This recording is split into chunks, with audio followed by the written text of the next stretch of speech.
administrators. And I had a man come up to the table to our booth, and he was livid. He was the principal of the school. He says, "This is what's wrong with our school system. We're playing games. We should be teaching them reading and writing and arithmetic." And I'm going, please play it. Same guy now has ordered games for his district. So again, reading and writing is at the bottom, and that's still what we're doing in our school system.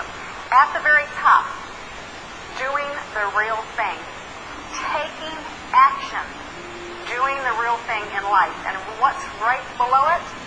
Simulating the real thing, playing the game, playing cash flow. When I saw this, I stopped the meeting we were having at Arizona State University, called Robert, and said, "Robert, you will not believe what I've just seen. This is going to be the beginning, the middle, and the end of Teach to Be Rich, because it validates his life of teaching."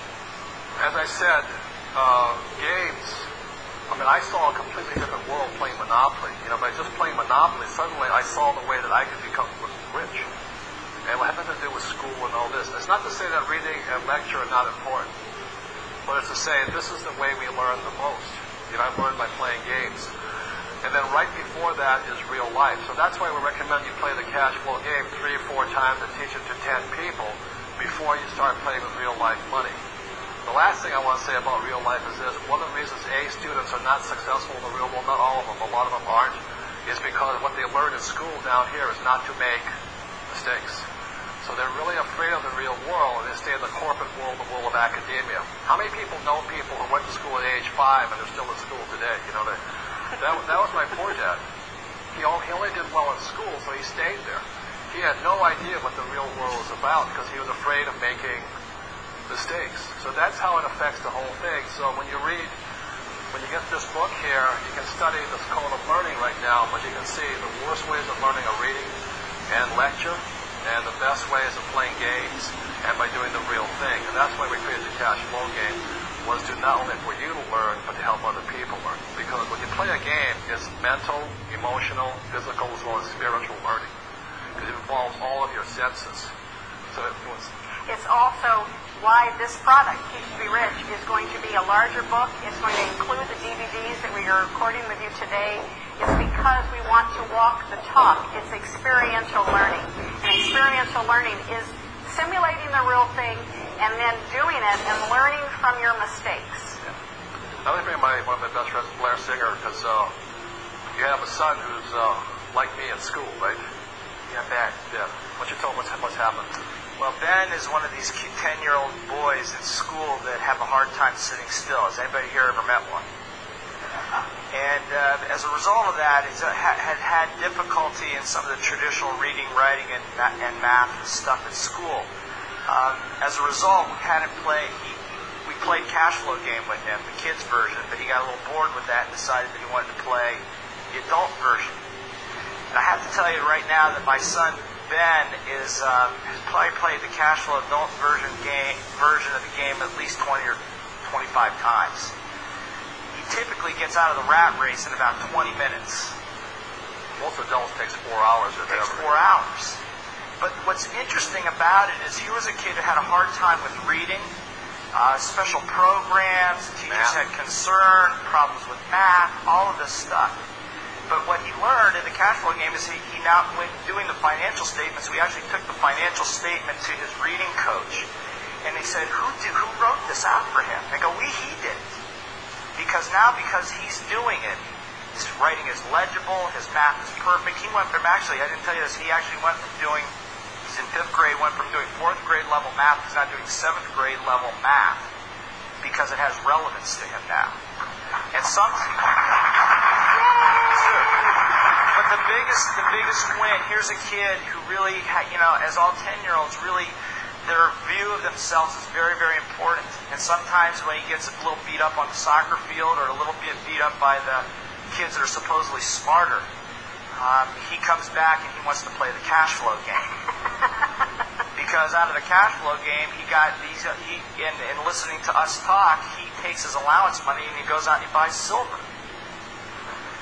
He saves silver, not currency. Not currency. And so what happens is he comes back, because his friends did something to him, and he goes, but they don't have silver. So, some people say that, about money and self-esteem and all that stuff, but what we observe, my wife Eileen and I observe with our son, is his ability to really manifest something through this game in the real world has done light years for his self-esteem.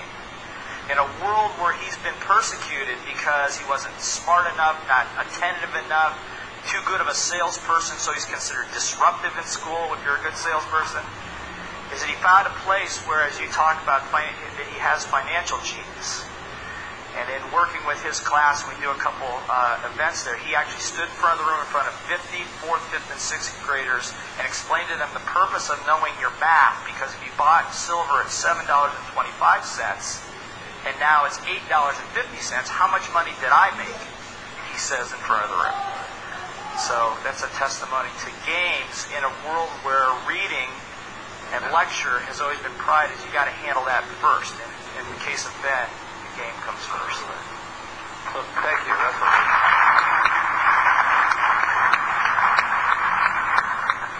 So again, that's why I created this product. But I'd like to end with this thought. And my thought is this: that every single one of us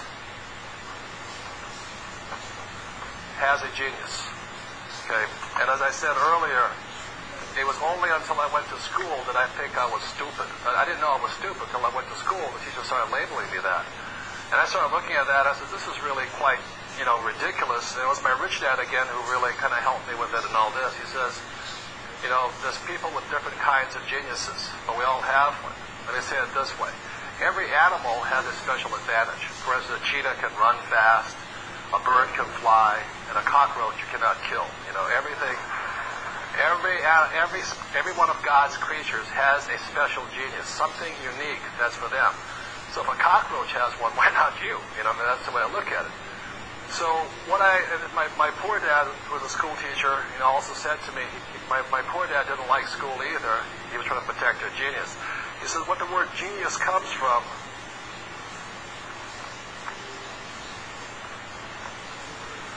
is genie in us. It's that magic. It's where we do something that's different than everybody else. And I want to say this much, for me personally, my genius, if I could say this, my genius did not come out in school. It was crushed in school. I do not do well with reading and lecture.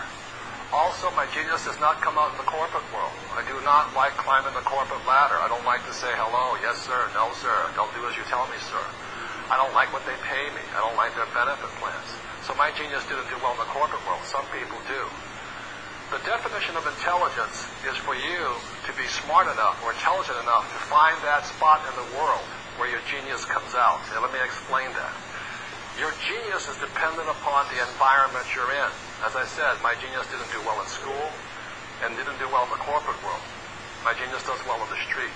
My genius does well in real estate. I do well as an entrepreneur, but not as a corporate guy.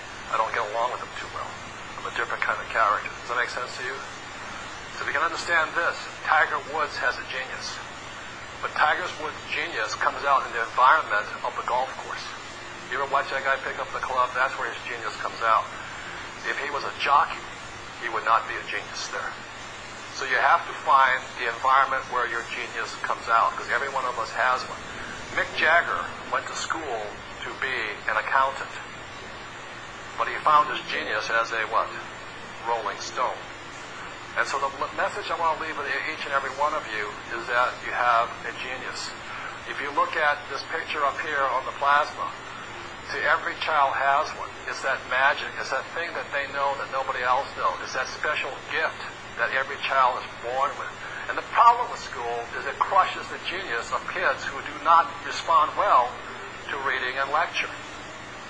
So if you look at it this way, this here is what your environment looks like. Like I said, I didn't do well in school. I didn't do well in the corporate world, but I do well on the streets. I do well in real estate. I don't do well in picking stocks. I don't do well with bonds. I don't do well with mutual funds. That's not where my genius lies. So your job, ladies and gentlemen, is have the courage and the wherewithal to go out and find that spot in the world when you rub the magic lamp, your environment. your genius comes out. Where that is, I don't know, but may you have the courage to find it. If you do as our school system teaches you, which is to go to school and look for a safe, secure what? Job, work hard, save money, get out of debt, diversify, and invest for the long term, you'll probably never find your genius. Does that make sense, you guys? So may you find your genius, because each and every one of you has it. It is only crushed when you don't have the courage to find it. It doesn't mean your genius is easy to find. Look at Tiger Woods. He busts his you-know-what to find his genius. Look at Oprah Winfrey. You know, she's been in front of television. She works really hard to be successful at that. Too many people think that just because it's your genius, it should be easy. Lazy people really don't get ahead. I have no respect for lazy people because I'm one of the laziest people I know. I never thought that my genius would lie in education because I hated school so much. But the moment I started to teach outside the system, I noticed that people's lives were changing. But not just that, I'm not saying I'm the best teacher, but I make more money than most teachers. And so the world will reward you if you have the courage to give your gift, your genius. Does that make sense, you guys here? It's very, very important. So in closing, if I could say this, that I'm not saying do real estate. And I'm not saying do entrepreneurship. But some of you may find your genius as an employee. Some of you may find it as a self-employed person. Mine just happened to be over here. Because a guy named Jim Cramer on CNBC, his genius is picking stocks. That guy is a genius at that. He shouldn't do real estate. Buffett says, why should I do real estate when stocks are so easy? So the point here, ladies and gentlemen, just don't follow blindly like a pack of sheep. Invest for the long term, diversify, save money, get out of debt, and turn your money over to so-called experts. You have a genius, so does your children, so the people around you. The reason I want you to play the cash flow game and study is so that you can find your genius. But like I said, it takes some work for it to come out, because you have a gift. The most important thing is find out what really works for you, not what I say. Does that make sense, you guys here? So rub that magic lamp, that environment. It could be in church.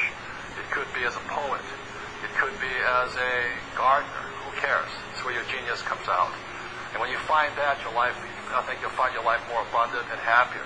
There's nothing worse than somebody who's working because their parents told them to do it, or because you make a lot of money at it. That's when people go postal. You know, they have a job security with the post office department. And they really cannot stand it because they've bought somebody else's program here. So, as I said, I'm not pushing stocks, bonds, real estate, entrepreneurship, and all this. But really, my whole message is to find that genius. Because as Warren Buffett, the world's greatest investor, says, it's a very important quote. Happily, there's more than one way to get to financial heaven. And ladies and gentlemen, may you find that way that works best for you.